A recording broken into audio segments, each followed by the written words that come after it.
Hey guys, Professor Bill, Comic Book University, and Heroes in Crisis, issue number 5. This was a pretty good book. Couple things aside. You want to see a problem with the book? I can't read that. Like, this is a beautiful page, but I can't read that crap. So here it is, and you're going to see it again in a couple moments. I think, I don't remember what images I got for the thing, but the images you're going to see, but roll those images now. This was a hot comic book, man. I liked this. All right, this was a good story. Once again, the almost cutscenes with the characters talking, and you know they got the videotape of these characters talking in front of the camera. I really love them. The Commander Steel one was a little bit iffy for me, but it is cool to see somebody who's like resilient to pretty much everything. Excuse me, show weakness. We see it with Superman every so often. I almost feel like it would be cool to see another story with Commander Steel, because this was actually pretty good. It hurts seeing somebody in pain, but at the same time, it's also a damn good story. This is fiction, so I have to remind myself of that. The colorful outfits, probably what gave it away. Once again, the friendship between Booster Gold and Blue Beetle, Ted Kord. You can't go wrong. If you can make these two have a good story with each other, you can't go wrong. Bring it. Bring it. Batgirl, I think, is an imposter, because her and Harley working together now suddenly gets to me, because I'm like, dude, what the frick? They threatened Skeets. They threatened Skeets, man. And that's just not, you can't go there. There's going to be some people who are upset about Booster Gold taking out the Flash in this, and I just don't even care. You know, the biggest thing that I'm focused on is that there was a horrible misprint in here. I don't know about horrible, but I call it, as an English teacher, former university professor teaching English as a second language. Excuse me, I should say as a foreign language, because some people speak 3 languages before they come in to learn English. I was bothered by this misprint in here. The illegal use of an article calling foul at the 10-yard line, because that's really where this was. It was towards the end of the book. And it's like, man, it was during Superman's speech too. And I'm listening to the speech, and it's not as good as the average speech that Captain America gives, but it's still really good. Because who's going to give a better inspirational speech than Superman and Wonder Woman, right? Oh, no, I'm not saying that other people can't, but I'm saying on average, these are the two who you expect them to be, all right? These are the two you expect to hear the incredible speeches from, all right? So when Superman's giving the speech, when all of a sudden there's a misprint in here, I was just talking to a letterer, a comic book letterer today, no names, but we were discussing how, you know, like I have a great love for the people who do letters in a comic book. I know it's not like the standard American calligraphy that used to exist back in the day, but, you know, today everything is digital, but it's still an art form. It's still necessary. There's a reason why these people are mentioned, because your comic book looks like crap if the lettering is subpar.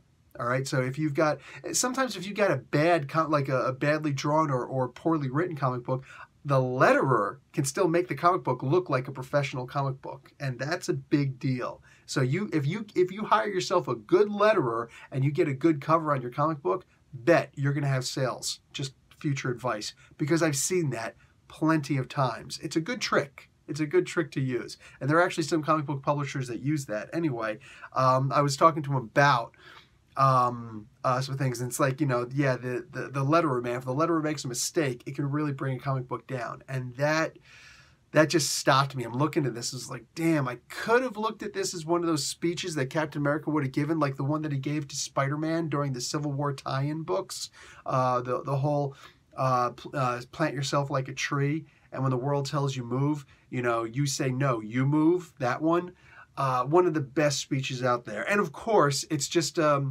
little bit of an extra play on what Samuel Clemens had written, Mark Twain had written, but nonetheless, it's still inspiring, and it's perfect. It's perfect. And yes, Spider-Man should carry Captain America's books to class, because it was freaking awesome. In this particular case, this speech, it wasn't on par with that, but it did remind me of that because of the way that it was positioned by the letterer. Again, by the letterer. Good job, you know, but that one word misprint in there, ah, it's a shame, man. People focus always on the mistakes. People always focus on the negatives. And yeah, I got to call attention to that. But again, the reason why I was so enamored with the speech is not necessarily because of what was written, but how everything was interspaced with each other.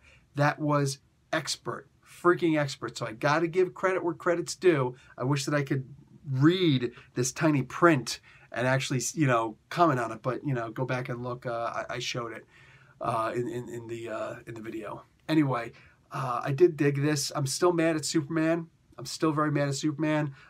Again, giving him, one of the reasons why the speech didn't work for me quite as well as I wanted it to is because we are on the cusp, or you know, right after, not on the cusp, right behind the body of Superman admitting to people, and he didn't admit it in here. He didn't admit it here. He's working double duty. He's working double shift. I mean, you want to talk about bad reporting and just not being very honorable in what you do. Superman, there's actually a legal term for it, and I can't remember what it is, but Superman is, you know, he's a reporter, him and Lois Lane. So there's a conflict of interest in here. He's reporting on something that his wife already reported on, and he's doing damage control for something that he freaking damaged. God, this guy's the biggest freaking hypocrite in comics at the current printing right now. Superman is a terrible character right now because of what we're seeing in here. I'm really hoping that one of the big... We also discovered something about the Flash, and Booster Gold caught it, and there's nobody better to have caught it. Yes, despite the fact that, or even in spite of the fact that Ted Kord was standing right next to him. But still, I'm really hoping we find out that this isn't the real Superman. That's actually an alien. Well, you know, a different alien.